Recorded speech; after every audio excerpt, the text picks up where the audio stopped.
자, 문제 1번하고 문제 3번하고 풀어본 다음에 문제 2번을 풀면서 추가로 이제 설명해 드릴 거를 할게요. 이제 기본적인 틀은 설명을 드렸고요. 기본 틀 안에서 문제를 풀면서 설명을 드리겠습니다. 신점 문제 1번이에요. 한양은 24년도 1월 1일 날 파주 흡수 합병했다. 다음 자료를 참고해서 비적격 합병일 때와 적격 합병일 때로 나눠서 한양의 세무 조정을 수행하시오. 단 세부담 최소화를 가정을 하시오. 이렇게 되어 있네요. 지금 한양이 이제 합병법인이거든요. 합병법인에 비적격 합병일 때하고 적격 합병일 때로 나눠 가지고 한양의 세무조정을 하는 겁니다. 먼저 비적격 합병일 때부터 먼저 볼게요. 문제 1번. 문제 1번에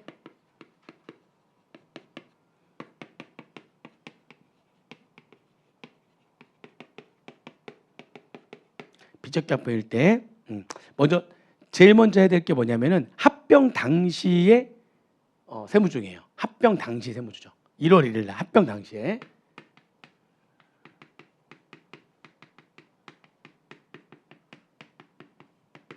합병 시의 세무조정이에요. 합병 시의 세무조정. 자, 파주가 지금 피합병법이잖아요. 그죠? 파주는 합병 시에 무슨 과세 문제가 있다고 그랬죠? 순자산의 양도차손이.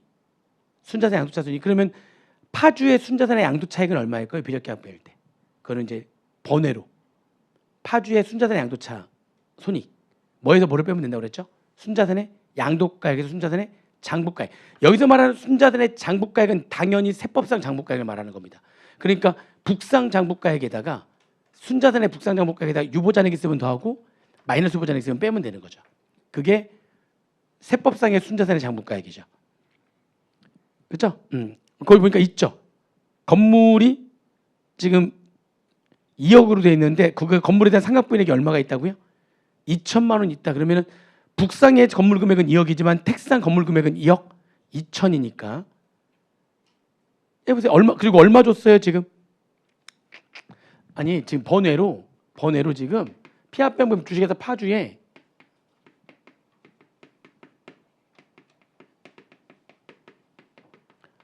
순자산의 양도차익 계산하는 거예요. 순자산의 양도차익 번외로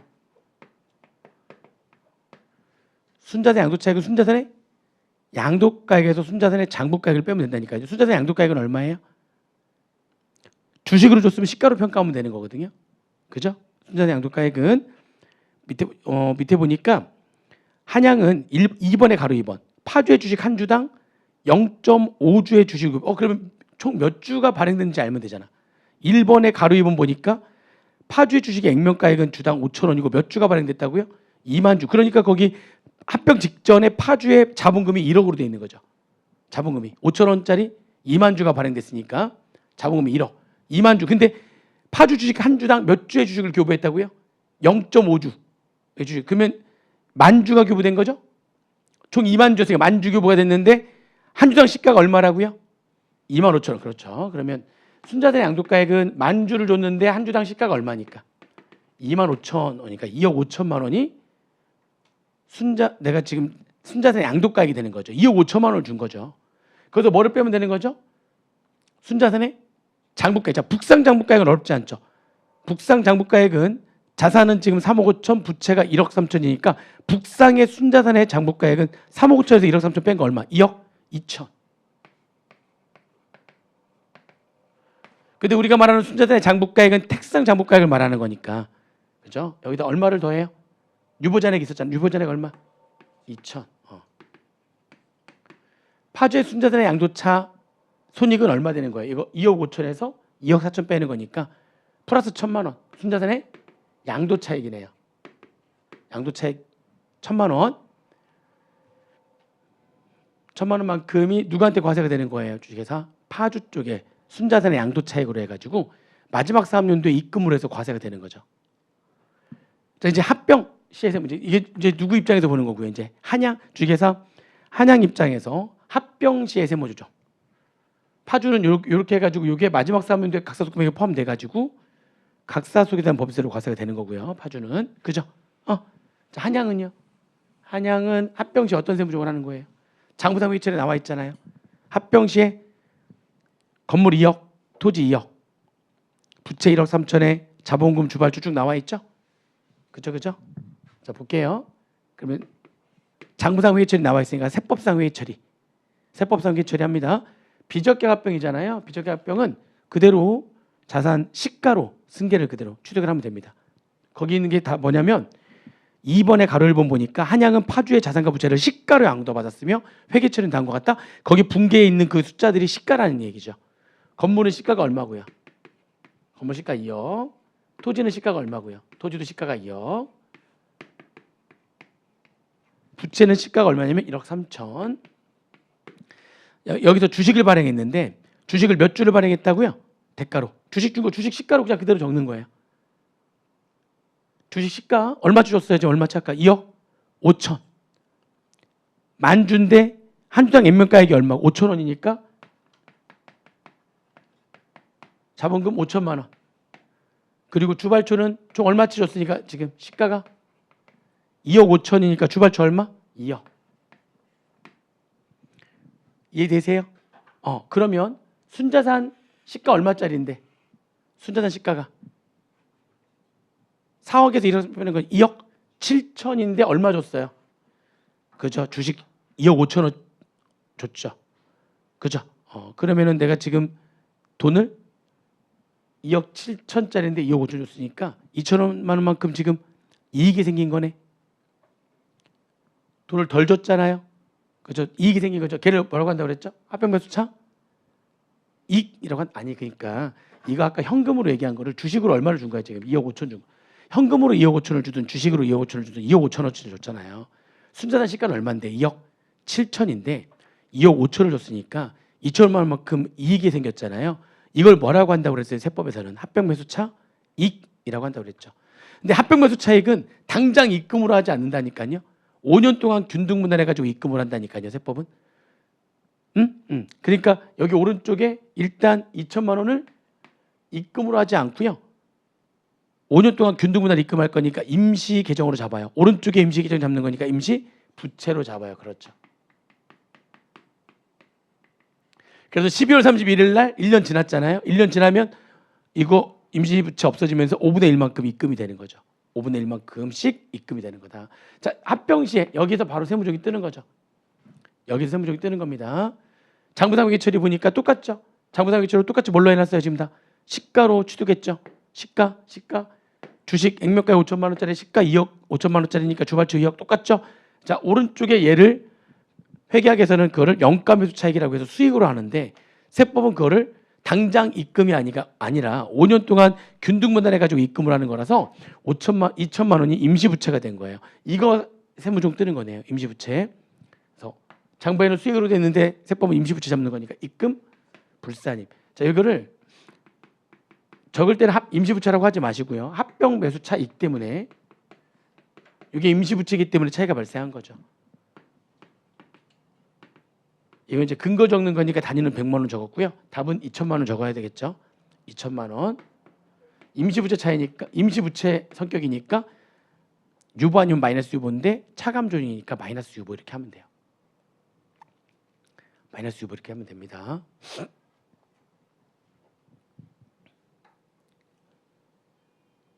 자, 1년 지났어요. 1년 지났어요. 그러면 12월 31일 날 12월 31일 날 일단 첫 번째 합병매수 차익 실현시킬 거예요. 12월 31일 날 기말에 2개 해야 되는 거예요. 합병매수 차익에 이거의 실현. 몇 번에 매수 실현하는 거죠? 5분의 1씩 입금을 한다면서요. 그러니까 요거 장부에는 그냥 이때 첫 해 수익을 하고 끝나는 거라서 장부에는 영가매수 차익 수익을 해놓고 난 다음에 그냥 끝인데 세법은 걔를 임시부채로 잡았다가 매년 5분의 1씩 임시부채가 없어지면서 입금이 되는 거거든요. 12월 31일 날 장부에는 할 게 없는데 세법에서는 이거 5분의 1을 입금에 산입하고요. 합병매수 차익의 실현.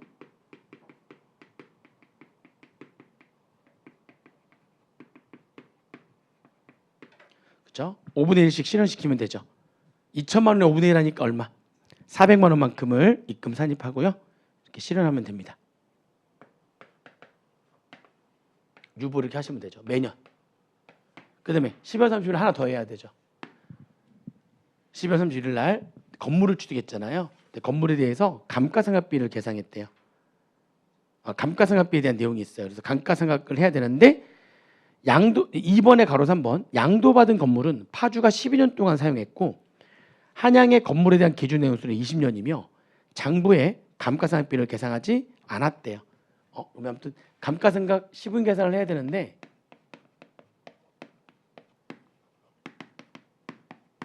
장부에 감가상각비를 계상하지 않았으면은 상각범액이 얼마가 나오든지 간에 비적계합병은 합병법인이 새롭게 취득해서 처음으로 다시 시작하는 거거든요. 다시 시작하는 거예요. 근데 무슨 얘기를 하고 싶은 거냐면 여기에 피합병법인이 건물에 대한 유보잔액이 2천만 원 있었단 말이에요. 2천만 원 유보잔액. 그 2천만 원 유보잔액이 합병법인에게 승계가 되지 않아요. 비적계합병은 사고 파는 개념이에요. 피합병법인은 팔아버려서 끝나는 거고요. 합병법인은 새롭게 취득해가지고 시가로 새롭게 시작하는 겁니다. 그래서 비적계합병일 때 여기에서 그 유보잔액이 추인돼가지고 없어지는 거죠. 어떤 방식으로? 이것도 한번 설명드린 적이 있어요. 아까 보여드렸는데 파주의 순자산의 양도차익 계산할 때 순자산의 양도가액 얼마고요? 만주 곱하기 한 주당 25,000원, 2억 5천만 원에서 빼기 순자산 장부가액에 순자산 장부가액이 지금 2억 2천이 아니라 여기에 뭐를 더 더했죠? 건물에 대한 유보잔액이 여기 들어오잖아요. 이렇게. 그러면은 순자산의 양도차익이 1,000만 원 되죠. 유보잔액만큼 여기에 들어간단 말이에요. 마이너스 유보잔액 여기서 빼는 거고 유보잔액만큼 여기 들어가잖아요. 그러면은 순자산의 장부가액만큼이 빼지는 거라서 여기 유보잔액이 들어가면 그만큼 양도차익이 줄어들어요. 즉 유보가 여기 들어가면 그만큼 뭐가 되는 거냐면 송금산입 마이너스 유보로 추인되는 거나 마찬가지예요. 추인되는 효과가 있어요. 마이너스 유보가 여기 들어가면 마이너스 하는 거니까 순자산의 양도차익이 더 커지죠. 마이너스 유보만큼 순자산의 양도차익이 더 커져 입금산입이 되는 거예요. 마이너스 유보가 여기 들어가면 입금산입 유보로 추인되는 효과가 생기는 거고요. 유보가 여기 들어가면은 그만큼 양도차익이 줄죠. 입금불산입 되는 거죠. 그러니까 입금불산입 마이너스 유보로 뭐가 되는 거랑 마찬가지예요. 추인이 되는 거예요. 건물에 대한 유보잔액이 마지막 피합병법인인 파주 입장에서 순자산의 양도차익 계산할 때 여기에 유보나 마이너스 유보가 들어감으로 인해서 유보는 마이너스 유보로 마이너스는 유보로 뭐 되는 거나 마찬가지예요. 추인돼 가지고 없어지는 거나 마찬가지예요. 그래서 피합병법인 쪽에서 유보나 마이너스 유보가 추인돼서 없어지고 끝나요. 추인돼 버렸으니까 유보나 마이너스 유보 잔액이 남아있지 않죠. 남아있지 않으니까 합병법인이 뭐 할 수 없는 거예요? 승계할 수 없는 겁니다. 근데 적격합병은 아까 어떻게 한다고 그랬죠? 그대로 장부가액 떠오고요. 피합병법인의 유보나 마이너스 유보 잔액도 그대로 떠온단 말이에요. 그대로 가져와요. 처음부터 내가 갖고 있었던 자산처럼 보는 거죠. 유보도 마찬가지로 그대로 갖고 와서 처음부터 내가 갖고 있었던 유보 잔액으로 보는 겁니다. 마이너스 유보 잔액으로 보거나 아시겠죠? 근데 비적격합병은 여기에서 건물에 대한 상각분의 유보 잔액이 다 뭐 돼버린 거예요? 피합병법인 쪽에서 다 추인돼 버린 거예요. 합병법인한테 승계되지 않죠. 그러면 여기 금액이 얼마가 떴든지 간에 시인 부족이 떴잖아요. 이 유보 잔액이 승계됐다면 시인 부족액 범위 내에서 건물에 대한 상각분의 유보 잔액을 시인 부족액 범위 내에서 송금산입 마이너스 유보로 추인할 수가 있는데 비적격합병은 그렇게 못한다고요. 피합병법인 쪽에서 다 뭐가 돼버린 거니까 추인돼 버린 거고 유보나 마이너스 유보 잔액은 합병법인 쪽으로 승계된 게 아니기 때문에 시인 부족액이 뜨면 첫 해는 세무증이 안 뜨는 거죠. 또 회사가 계산 감가상각비가 없으면 여기 얼마가 떴든지 간에 감가상각에 대한 세무증은 안 뜨는 겁니다. 자, 그런데 적격합병일 때는 어떻게 할 거냐? 적격합병일 때는 자, 일단은 적격합병일 때 피합병법인의 중에서 파주의 순자산의 양도 차익은 얼마가 되는 거죠?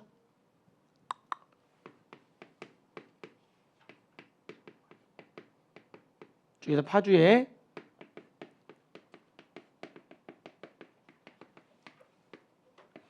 순자산에 대한 양도 차익, 양도 차손익은 내가 순자산의 장부가액은 지금 얼마라고 그래? 순자산의 장부가액은 2억 2천에다가 2천을 더한 금액이잖아요. 근데 얼마를 줬든지 간에 내가 사실 2억 5천만 원어치를 줬잖아요. 근데 순자산에 대한 양도가액을 무조건 순자산 장부가액과 같은 금액으로 그냥 가정해 버려요. 여기도 얼마로 보는 거죠? 2억 4천으로 가정해 버려요. 순자산 양도차익 무조건 빵으로 해버리는 거예요. 그러니까 무조건 빵으로 한다. 얼마를 줬든지 간에 얘를 무조건 빵으로 하는 거예요. 순자산 양도차익 이쪽에서 과세 안 한다는 거죠. 무조건 얼마를 줬든지 간에 얘랑 같은 금액으로 봐가지고 무조건 빵으로 만들어 버려요. 이쪽에서는 과세가 안 돼요. 이쪽 과세가 안 돼요. 그럼 어떻게 할 거냐? 이제 합병법인 쪽에서 합병 시에 세무조정. 장부상 회계처는 지금 떠 있고요. 세법상 회계처를 어떻게 할 거냐? 어떻게 한다고 그러냐면 적격을 빌 때는 피합병법인에 장부가액을 그대로 갖고 와요. 일단 자, 건물 장부가액 얼마? 2억. 토지의 장부가액 얼마? 1억 5천. 그대로 갖고 와요. 장부가액을. 합병 직전 장부가액 그대로 갖고 옵니다. 부채 장부가액 1억 3천. 근데 주식을 발행했는데 그 발행한 주식의 액면가액은 5천만 원인 건 사실이죠. 근데 시가는 2억 5천이었으니까 원래 주발초가 2억이 떠야 되는 거잖아요. 그런데 여기 주발초를 끼워 넣기로 무조건 맞춰줘요. 얘를 끼워 넣기로 집어넣는다고요. 얼마를 줬든지 간에 여기까지 끼워 넣기로 맞춰버려요. 주발초가 얼마가 되면 되는 거죠? 딱 끼워 넣기로 집어넣으면 얼마? 1억? 1억 7천 딱 주면 끼워 넣기로 들어가죠. 얘를 끼워 넣기로 집어넣어서 손익을 인식하지 않아요. 얼마를 줬든지 간에 그대로 장부가액으로 그대로 갖고 오고요. 유보잔액은 유보잔액대로 그대로 갖고 오고 북상금액은 북상금액대로 그대로 갖고 오는 거예요. 그리고 여기를 끼워 넣기로 맞춰줘요. 발행한 주식의 액면가액은 5천만 원이니까 이건 사실이고요. 시가가 2억 5천이라 할지라도 여기를 그냥 끼워 넣기로 맞춰줘요. 2억이 아니라 1억 7천 들어오는 거죠. 그렇게 하고 난 다음에 이제 자산을 시가로 맞춰주는 겁니다. 건물은 근데 장부가이고 시가라서 문제가 없는데 토지는 시가가 지금 2억이니까 토지를 얼마를 증액하면 되죠? 5천만 원을 더 증액하면 돼요. 그럼 5천만 원만큼 순자산이 더 커졌으니까 얘가 입금이 돼야 되는 건데 지금 당장 입금으로 하는 게 아니라고요. 적격합병은. 그 토지에 대한 자산 조정 계정이라는 걸로 잡아요. 토지에 대한 자산 조정 계정 5천만 원. 토지의 차감 계정이에요. 쉽게 얘기하면. 토지의 차감 계정으로 자산 조정 계정 잡아놨다가 이 해당 토지가 언젠가는 처분 과정을 통해서 없어질 거 아닙니까? 토지가 없어지면 없어지는 비율만큼 자산 조정 계정을 입금으로 실현시키는 거예요. 나중에 언젠가 토지가 처분 과정을 통해서 없어지게 되면 없어지는 비율만큼 자산 조정 계정을 입금으로 하는 거다. 이게 세법상 처리예요. 일단 북상금액 그대로 갖고 오고 주발초 껴넣는다. 유보잔액은 기초 을표로 그대로 승계한다. 그리고 이렇게까지 하고 난 다음에 자산을 시가로 맞춘다. 시가로 맞출 때 시가가 더 늘어나는 금액은 자산 조정 계정이 오른쪽에 뜨는 거고요. 시가가 더 떨어질 수도 있죠. 그럼 자산 금액을 그만큼 감액하면서 자산 조정 계정이 차변에 뜨겠죠. 대변에 뜨는 자산 조정 계정은 언젠가는 해당 자산이 없어지면 없어지는 비율만큼 입금이 되는 거고요. 자산 조정 계정이 차변에 뜨는 것들은 해당 자산이 없어지게 되면 없어지는 비율만큼 송금이 되는 겁니다. 아무튼 지금 이렇게. 자, 그럼 이제 세무조정은 어떻게 할 거냐? 세무조정은 자, 건물 장부에는 시가로 돼 있잖아요. 2억 그대로죠. 토지도 시가로 맞춰줬기 때문에 그대로죠. 토지 얼마로 돼 있는데 장부상 회계처럼 토지가 2억. 시가로 맞춰줬기 때문에 그대로죠. 부채 그대로 1억 3천. 자본금 5천에 주발초가 장부에는 얼마로 돼 있는데요? 2억으로 돼 있는데 1억 7천이니까 오른쪽 부채가 3천만 원만큼 더 작아졌네요. 부채가 작아졌으면 입금 산입. 주발초에 대한 차이 얼마? 3천만 원. 자본의 구성매력 차이가 기타. 그리고 장부에 떠 있는 영가매수 차익은 IS 계정 차이니까 세무조정할 필요 없고요. 그럼 세법상 오른쪽에 이제 뭐 하나만 더 만들어주면 되는 거죠? 자산 조정 계정을 오른쪽에 하나 더 만들어주면 됩니다. 자산 조정 계정 오른쪽에 해가지고 입금 불산이 토지에 대한 자산 조정 계정.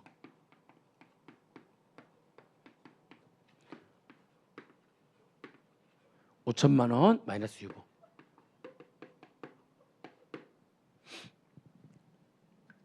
아시겠죠?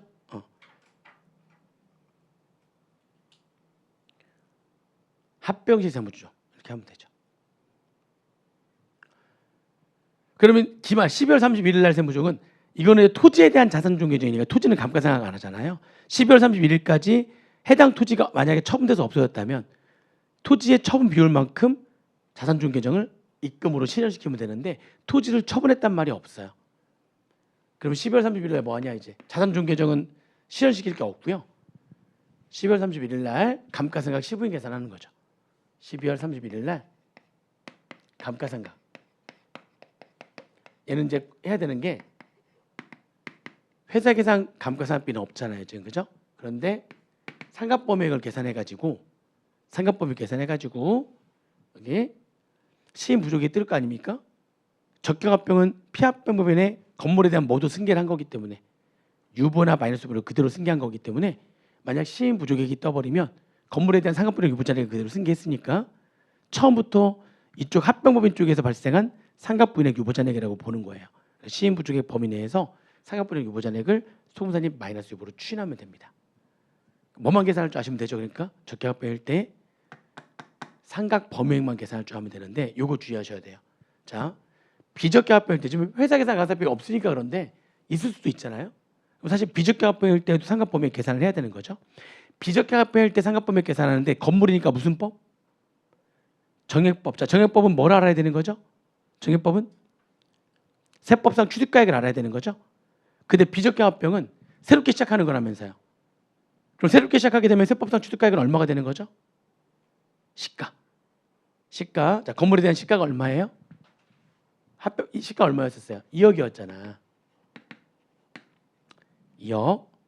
여기다가 이제 상각률을 곱해야 되는 건데 선택한 내용 요수가 몇 년인지 봤더니 선택한 내용 요수가 그렇죠? 한양의 건물에 그러니까 파주가 12년 사용했고요. 한양의 건물에 대한 기준 내용 요수가 20년이래요. 한양의 건물에 대한 기준 내용 요수가 20년인데 몇 년 동안 사용한 거예요? 12년. 그럼 우리가 감가상각 시분 계산할 때 법인 합병도 법인한테서 지금 취득하는 거 아니에요? 다른 법인이나 개인 사업자로부터 중고 자산을 취득한 거죠, 이것도. 근데 기준 내용 요소에 몇 퍼센트 이상 경과한 50% 이상 경과한 중고 자산을 취득하게 되면 무슨 내용 요소에 적용이 가능하다? 수정 내용 요소에 적용이 가능하다. 기준 내용 요소에 50%를 곱한 내용 요소. 기준 내용 요소에 50%를 곱한 내용 수가 소수점이라면 즉 1년 미만이라면 없는 것으로 한다. 얘도 합병도 마찬가지로 수정 내용 요소에 적용이 가능합니다. 그래서 지금 다른 법인으로부터 취득한 거고요. 취득하는 합병법인의 기준 내용 요소는 20년인데 몇 년 이상 경과한 자산이니까 50% 이상 경과한 자산이니까 수정 내용 요소에 적용이 가능하고요. 수정 내용 요소에 적용이 가능하면 세부담 최소를 가정했을 때 수정 내용 요소를 적용하는 게 무조건 나한테 유리한 거죠. 그죠? 그럼 몇 년 적용하는 거예요? 10년. 10년 수정 내용 요소. 월수구리 언제 취득했습니까? 1월 1일 날 취득했으니까 월수구리 할 필요 없네. 자, 비적격 합병이었을 때 세법상 취득가액은 새롭게 시작하는 거예요. 건물에 뭘로 시작하는 거죠? 건물의 시가를 새로운 취득가액으로 해가지고 그렇죠? 무슨 내용 요소를 적용한 거고요. 지금 이거는 10분의 1 수정 내용 요소도 적용한 거죠. 그래서 상각 범위액을 구한 거예요. 그죠? 자, 그러면은 이제 적격 합병의 요건을 모두 충족했을 때 어떻게 할 거냐? 자, 적격 합병의 요건을 모두 충족했을 때는 어떻게 할 거냐? 일단 여기 상각 범위액 계산할 때 상각 방법이랑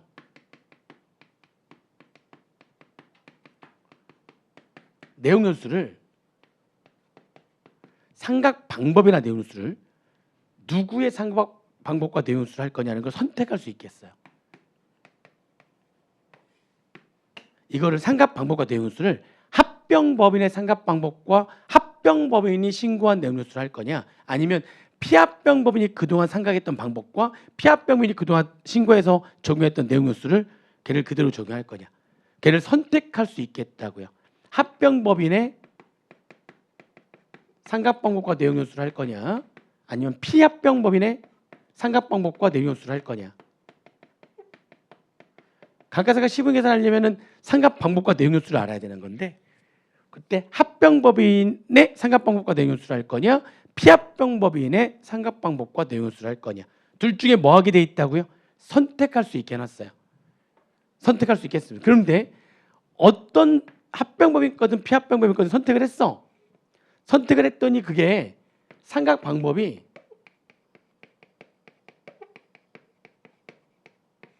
선택을 했더니 상각방법이 그 누구 거든지 간에 정액법일 수도 있고 상각방법이 정률법일 수 있죠. 합병법인의 상각방법일 수도 있고 피합병법의 상각방법일 수도 있고 아무튼 합병법인 거든 피합병법인 거든 내가 선택을 했는데 선택을 하고 보니까 그 방법이 누구 거든지 간에 내가 이걸로 선택했어 또는 이걸로 선택했어. 근데 선택한 방법이 정액법일 수도 있고 정률법일 수도 있잖아요. 정액법에서는 뭐가 필요한 거죠? 상각 범위액 계산하려면 세법상 취득가액이 필요한 거고 정률법이면 세법상 미상각잔액이 필요하잖아요. 그죠? 그런데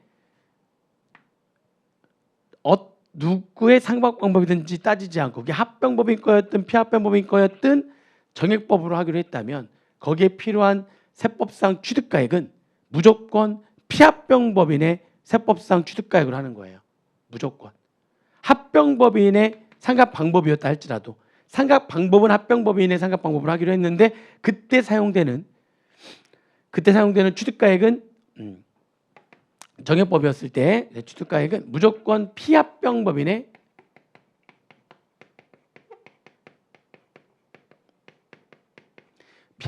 취득가액으로 해야 됩니다. 피합병법인의 세법상 취득가액으로 한다. 합병법인의 상각방법이든 피합병법인의 상각방법이든 둘 중에 어떤 방법을 할지 선택을 했는데 아무튼 그 선택한 방법이 정률법이라면 정률법은 미상각자산이 필요하잖아요. 이것도 무조건 누구의?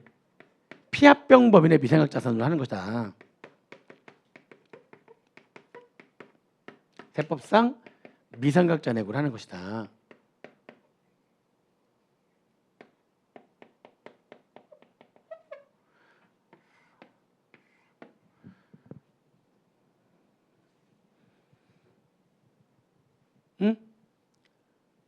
이게 핵심이에요. 합병법인의 상각방법과 내용연수를 하기로 했다 할지라도 그 방법이 정액법이면 거기에 사용돼야 되는 취득가액은 피합병법인의 세법상 취득가액으로 해야 되는 거고요. 합병법인의 상각방법과 내용연수가 선택됐다 할지라도 그게 방법이 정률법이라면 피합병법인의 세법상 미상각잔액으로 해야 되는 거다. 피합병법인의, 합병법인이 아니라. 합병법인의 상각방법으로 하기로 했음에도 불구하고 그 방법이 정액법이라면 피합병법인의 세법상 취득가액, 그 방법이 정률법이라면 피합병법인의 세법상 미상각잔액으로 해야 된다. 자, 돌아와서 여기는 지금 무슨 합병일 때 이렇게 하는 거라고요? 적격합병일 때. 적격합병일 때 세법상 상각 범액을 구해요. 자, 근데 어떤 회사의 방법으로 하기로 했어요? 밑에 보니까 2번에 3번 자료 보시면 제일 맞아요. 상각 범액은 한양이죠. 한양이 뭐죠? 합병법인. 합병법인이 정한 상각방법 및 내용연수에 의해서 계산한 금액으로 한다. 합병법인 걸로 하기로 한 거죠. 자, 그러면 합병법인 걸로 하는데 합병법인 게 건물이잖아요. 무슨 법으로 해야 되는 거죠? 정액법으로 해야 되는 거고요. 그러면 세법상 취득가액은 지금 세법상 취득가액은 그러면 얘 입장에서 시가로 할 거냐? 그게 아니라 무조건 합병법인의 상각방법이든 피합병법인의 상각방법이든 상각방법이 정액법이라면 피합병법인의 세법상 취득가액으로 하는 거예요. 피합병법인의 세법상 취득가액은 얼마였느냐? 자료 보시면은 피합병법인의 북상의 토지의 북상 장부가액은 2억인데 그렇죠? 그 밑에 보니까 뭐라고 돼 있어요? 취득가액은 얼마로 돼 있어요? 그죠? 취득가액은 3억이었다는 얘기죠. 피합병법인의 취득가액은 3억이었다는 얘기입니다. 여기도 취득가액 3억으로 한다는 거예요. 합병법인의 상각방법으로 선택을 했는데 아무튼 그게 정액법이면 피합병법인의 세법상 취득가액을 알아야 되는데 피합병법인의 세법상 취득가액은 3억이라는 얘기죠. 곱하기 내용연수 누구 걸로 한다고요? 합병법인의 내용수를 적용한대요. 합병법인은 세부담 최소를 가정한다면 지금 몇 년짜리인데요. 기준내용수가 합병법인의 건물에 대한 기준내용수가 20년. 근데 이것도 합병법인의 내용수를 적용하려고 봤더니 법인 등으로부터 중고자산을 취득하는 경우에 해당되는 거잖아요. 무슨 내용수에 적용이 가능하다? 이것도 수정 내용수에 적용이 가능하다. 10년 0.1 수정 내용수 적용 가능하다. 월수는 월초에 상각한 거니까 그냥 그대로 얼마? 3천만 원이 감가상각비가 되는 거고요. 뭐가 떴어요? 지금 시인 부족액이 떴는데 뭐를 승계한다고요? 지금 보니까 건물에 대한 상각 부인액을 그대로 승계하거든요. 처음부터 우리 회사가 갖고 있었던 유보잔액으로 보는 겁니다. 시인 부족액과 상각 부인액 유보잔액. 상각 부인액 유보잔액이 더 작죠? 2천만 원만큼을 송금사님 합니다. 정기 상각 부인액 추인.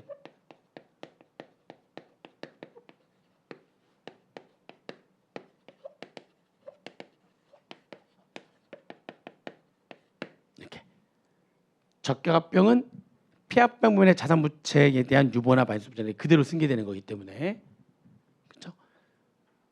상각부인의 유보잔액도 그대로 승계가 되는 겁니다. 맨 마지막에 요 얘기도 되게 중요한 얘기예요. 문제를 풀면서 또 정리를 한번 해보겠습니다. 실전 문제.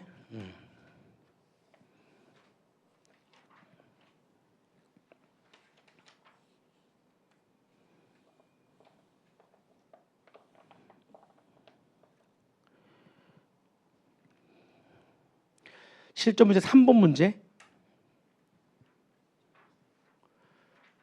주식회사 흡수는 24기 사무도 초에 특수관계가 없는 소멸을 흡수 합병했대요. 다음에 합병 관련 자료에 의해서 요구사항에 답하시오. 이렇게 그래서 지금 거기 보니까 자료들이 나와 있고요. 비적격 합병이었을 때 소멸의 합병으로 인한 양도 차익을 계산하시오. 그다음에 흡수의 합병 등기를 속한 사업연도에 세무 조정을 행하시오. 2번은 적격 합병 요건을 모두 충족하고 소멸의 양도 차익이 없는 것으로 한 경우에 흡수의 합병 당시에 세무 조정을 행하시오. 문제 3번.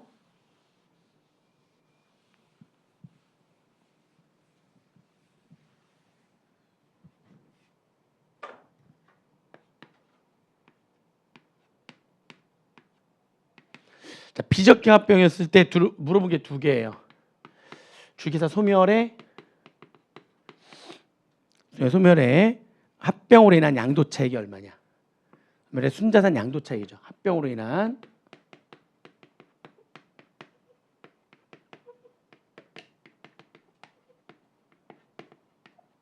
양도 차익은 얼마냐? 자, 순자산의 양도가액이 얼마인지 봐야 되는데 소멸에 대한 자료가 나와 있고요. 중소기업에 해당하지 않으며 소멸의 합병 직전의 재무상태표는 다음과 같다. 비유동자산은 건물 4천만 원과 기계장치 1,000만 원으로 구성되어 있다. 소멸의 자본과 적립금 등 을표에는 기계장치에 대한 상각분의 300만 원이 있으며 그 밖에 자산부채는 장부가액이 세무상 금액과 일치하다. 유보나 말소가 없다는 거죠. 자본은 자본금 1,000만 원에 그다음에 이익여금 9천만 원으로 구성되어 있다. 이번에 흡수가 소멸의 흡수합병에 따라서 합병 시점에 행한 회계처리는 다음과 같으며 흡수가 소멸의 주식의 시가는 지금 얼마냐면 1억 5천, 액면가액 1억.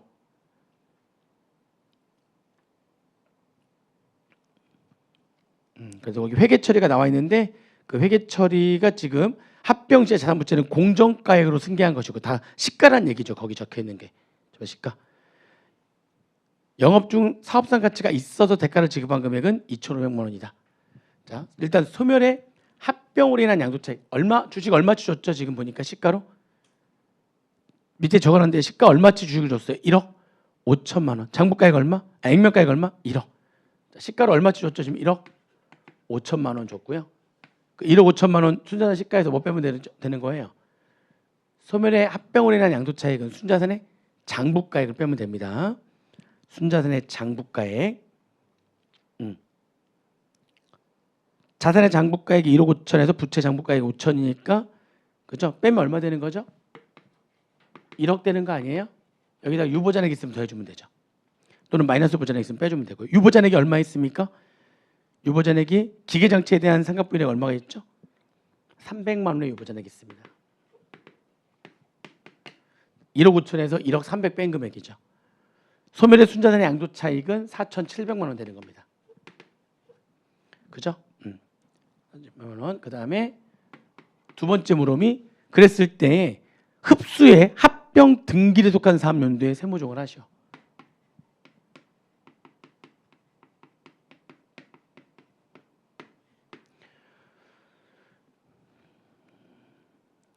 그렇죠? 그러면은 흡수의 합병 시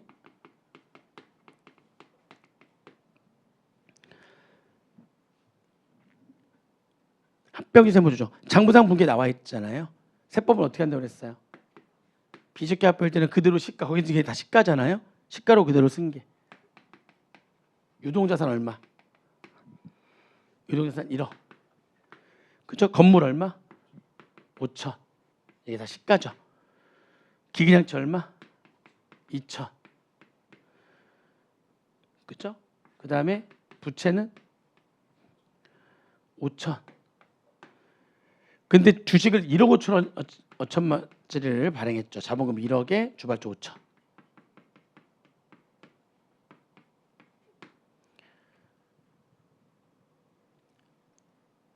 순자산 장부가액 1억 2천만 원. 순자산의 시가가 지금 얼마가 됐는데 1억 2천인데 순자산 시가가 5천 1억 2천인데 얼마 줬어요?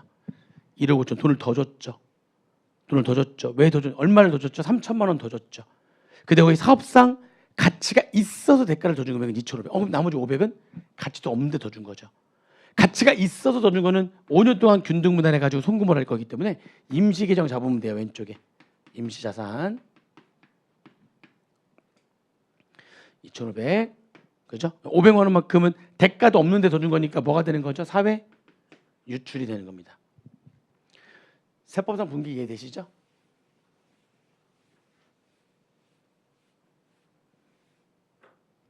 나머지는 다 시가라는 거니까 이게 똑같고요. 여기 왼쪽에 이걸 장부에는 뭘로 잡았냐면 영업권으로 잡았는데 돈을 더 줬으니까 세법은 그걸 영업권으로 하는 게 아니라 걔를 사업상 가치가 있어서 더 준 거라면 5년 동안 균등분할해 가지고 입금을 하는 임시자산으로 하고 사업상 가치도 없었는데 더 준 거면 사회 유출로 하는 겁니다.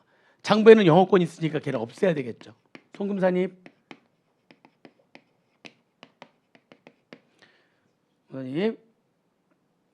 장부에 영업권이 있었는데 얼마 있었죠? 지금 보니까 3천만 원 마이너스 수입 해가지고 왼쪽에 있는 영업권 없애주고요. 왼쪽에 이 두 개 잡아주면 되죠.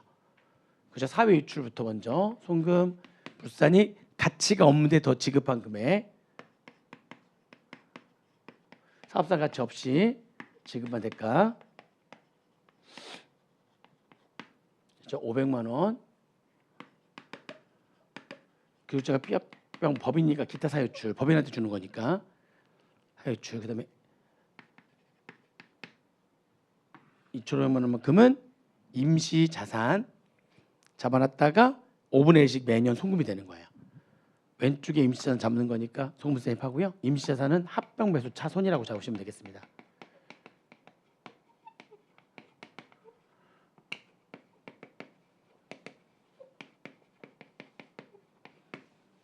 이렇게 했다가 이제 12월 31일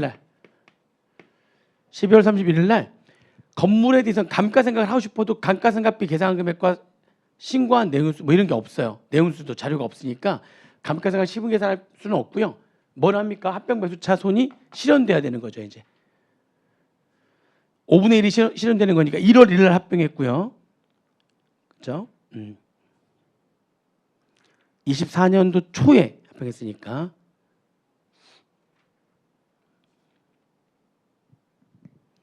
좀 합병 매수차 손의 어떻게 보면은 실현 송산입 합병 매수차 손의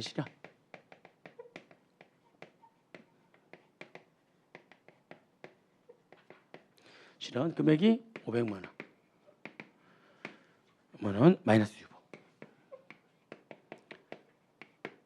합병 매수차손은 성격이 임시 자산 성격이기 때문에 합병 매수차손이 실현되는 것은 임시 자산이 없어지면서 송금이 되는 거니까 자산부채 차이입니다. 마이너스 유보 이렇게 하시면 되죠. 자, 적격 합병일 때는 어떻게 할 거냐?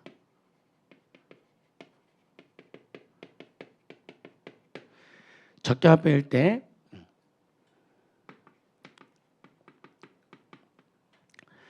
소멸의 합병으로 인한 양도 차익은 무조건 빵원으로 해요. 얼마를 줬던지 간에 이 금액으로 해버리거든요.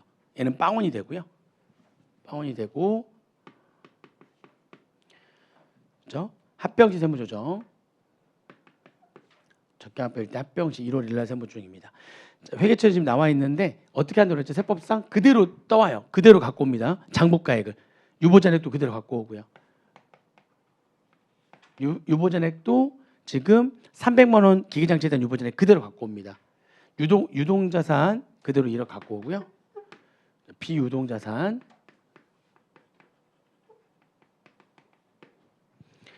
그거 정확히 할까요? 건물이 4천, 기계가 1,000. 건물이 4천 그대로 갖고 옵니다. 기계가 1,000.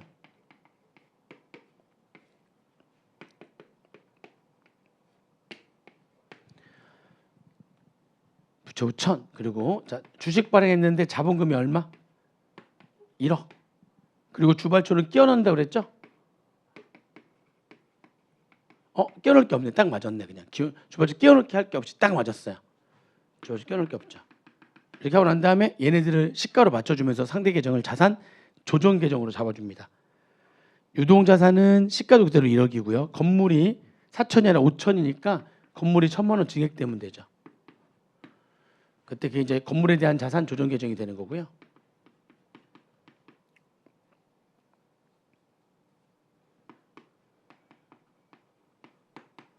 그다음에 기계장치는 지금 기계장치도 1,000 증가한 거네요.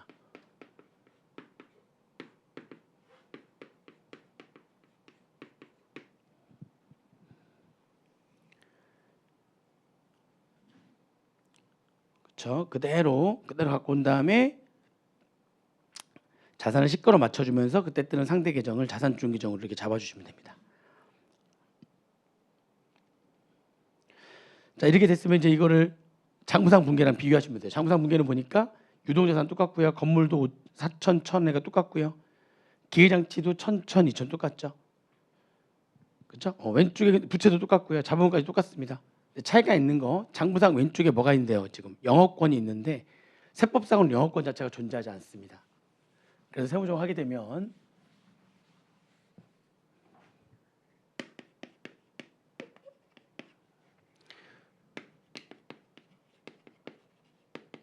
장부에 계상되어 있는 영업권 왼쪽에 있는 영업권 3천만 원 없앱니다. 이렇게 없애면 되고요. 나머지는 다 시가대로 다 맞춰져서 적혀 있어요. 자본금은 똑같이 1억인데 주발초가 대변에 5천만 원인데 얘는 없죠. 대변의 금액이 줄어들었으니까 입금 산입 주발초에 대한 차이 그죠? 얼마 있어? 장부에 얼마 있었죠? 5천만 원인데 얘는 없으니까 5천만 원. 기타 이렇게 하시면 되고요. 근데 오른쪽에다가 건물에 대한 자산조정 계정과 기계장치에 대한 자산조정 계정을 잡아주시면 되죠. 오른쪽에 잡는 거니까 그러면 부채가 더 잡히는 거죠. 송금 산입, 자산조정 계정,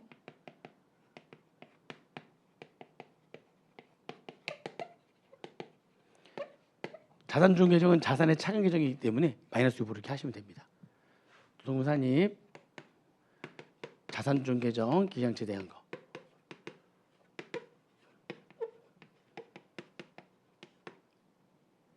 이렇게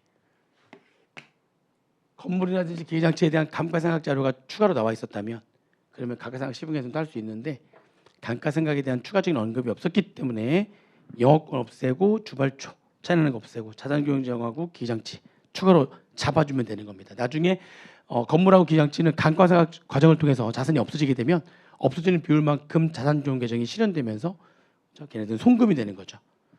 이렇게 정리하시면 되겠습니다. 지금 1번과 3번 문제를 풀어봤고요. 그 다음에 이제 2번 문제. 이것도 잠깐 쉬었다가 할게요. 2번 문제는